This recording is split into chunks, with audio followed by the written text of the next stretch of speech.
Diqqat, qidiruv. 2011-yilda Qiziltepa tumanida tug'ilgan, Mustaqillik mahallasida yashovchi 38-sonli umumta'lim maktabining 8-sinf o'quvchisi Halilov Alibek Nurali o'g'li qidirilmoqda. Halilov Alibek Nurali o'g'li joriy yilning 15-oktyabr kuni yashash xonadonidan noma'lum tomonga chiqib ketib, qaytib kelmagan. Halilov Alibek Nurali o'g'lining alohida belgilari: sochlari qora, qoshlari yoysimon, yuzi cho'ziqroq, bo'yi 165 cm, chap tomon lab ostki qismida xoli bor.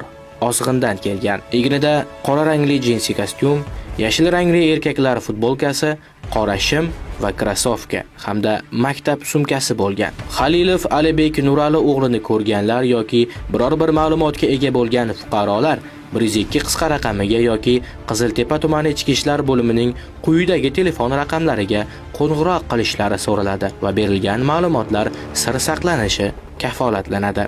Qidiruvda bo'lgan Halilov Alibek Nurali o'g'lini topgan yoki topishda ko'maklashgan fuqarolar 10 million so'm miqdoridagi pul mablag'i bilan mukofotlanadi.